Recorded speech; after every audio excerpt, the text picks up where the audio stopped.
Justin Trudeau, who has just been re-elected as the Canadian Prime Minister, sparked fury among Brexiteers when he urged Britons to vote to remain in the EU and warned that a post-Brexit trade deal with Canada would not be automatic, unearthed accounts show.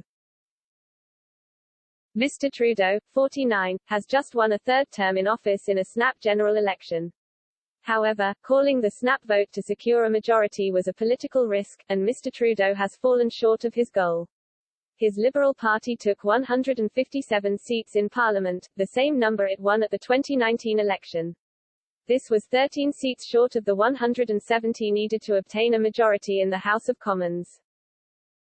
Mr. Trudeau will now have to seek the help of other parties in order to govern. The Conservative Party won 121 seats, the left-wing New Democratic Party won 29, the Quebec Nationalist Party Bloc Québécois won 28, and the Green Party took 2 seats. Despite failing to get a majority, Mr. Trudeau claimed he had been given a mandate to steer Canada out of the COVID-19 crisis. He said, "You are sending us back to work with a clear mandate to get Canada through this pandemic and to the brighter days ahead. You have given this government and this parliament clear direction."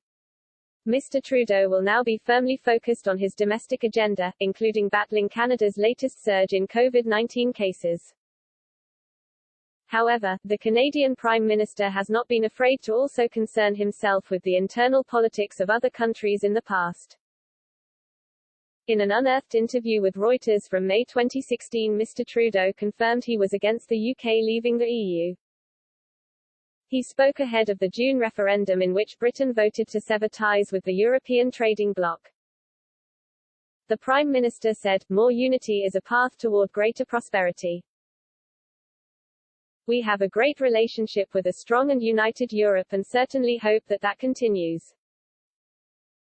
Britain is always going to have clout, it's just obviously amplified by its strength as part of the EU. I believe we're always better when we work as closely as possible together, and separatism, or division, doesn't seem to be a productive path for countries." Mr. Trudeau also issued a pointed warning to the UK over its future trading relationship with Canada in the event of Brexit. He said, "There's nothing easy or automatic about that, negotiating a deal, so I think there's a bit of an oversimplification of the story happening there." However, the UK and Canada signed a lucrative trade deal in December last year, weeks before the end of the transition period. The UK government said the agreement would support a trading partnership worth £20 billion annually and claimed the deal gave certainty to businesses exporting £11.4 billion of goods and services to Canada, including the automotive manufacturing and food and drink industries. In June of this year, International Trade Secretary Liz Truss then announced a fresh round of negotiations with Canada and Mexico. Ms. Truss said the government wanted to build on the 2020 deals with both nations to secure trailblazing, new trade agreements.